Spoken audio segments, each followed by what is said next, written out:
আসসালামু আলাইকুম প্রিয় গাইস, আপনারা কেমন আছেন? আশা করি ভালো আছেন। আলহামদুলিল্লাহ, আপনারা সবাই ভালো থাকেন এই কামনায়।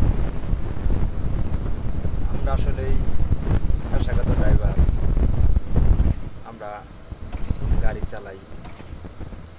আসলে আমরা অনেক কষ্ট করি।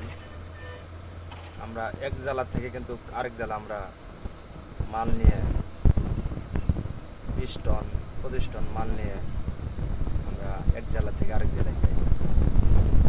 আসলেই আমরা কেমন কষ্ট করি জিনিসটা একটু আমি দর্শক ভাই করে এবং জানার জন্য আমি কথাটা আসলে বলতেছি।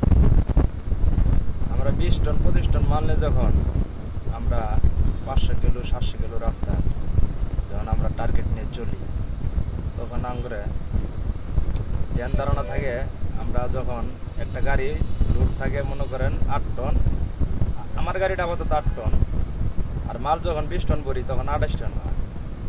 28 টন মাল নিয়ে যখন আমরা রাস্তায় বাইর হই, আমরা কিন্তু টার্গেট আঙ্গর 500 কিলো রাস্তা আঙ্গর যাইতে 500 কিলো রাস্তা যাইতে আমরা যে তো লোড গাড়িটি নিয়ে যে রাস্তায় আমরা চলি, আমরা 40-এর উপরে কিন্তু গাড়িটা আসলে টানতে পারি।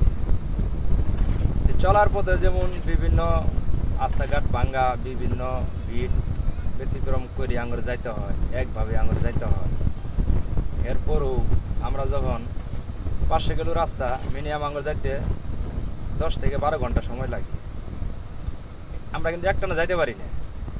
আমরা সারা রাত যখন গাড়ি চালাই, যখন আঙুর চোখে ঘুম ধরে, তখন আমরা যে কোনো এক পাম্পে, যে কোনো রাস্তার সাইডে আমরা গাড়িটা পার্কিং করে কিন্তু আমরা গাড়ির ভিতরে ঘুমাই, গ্লাস লক করে দিয়ে।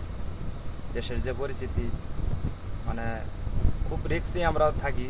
এরপরও যে 2-3 ঘন্টা যে ঘুম পারি, শান্তি নেই। আসলে চোখে যে ঘুম থাকে, একটু না ঘুমালে যে আমরা গাড়ি চালাতে পারবো না, এই বিধায় আমরা কিন্তু রাস্তার সাইডে বিভিন্ন পাম্পে আমরা ঘুমাই, ঠিক আছে।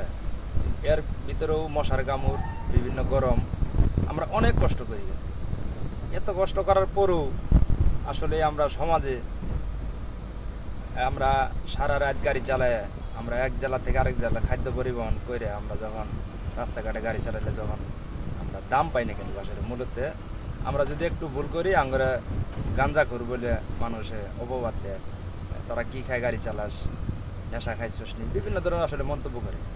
আসলে আমরা যে ট্রাক ড্রাইভার, আমরা যে ট্রাক চালাই, আমরা কিন্তু অনেক কষ্ট করি। আসলে এই দুঃখের কথাটা বলার জন্য আসলে দর্শক ভাই করে একটু বললাম। আসসালামু আলাইকুম।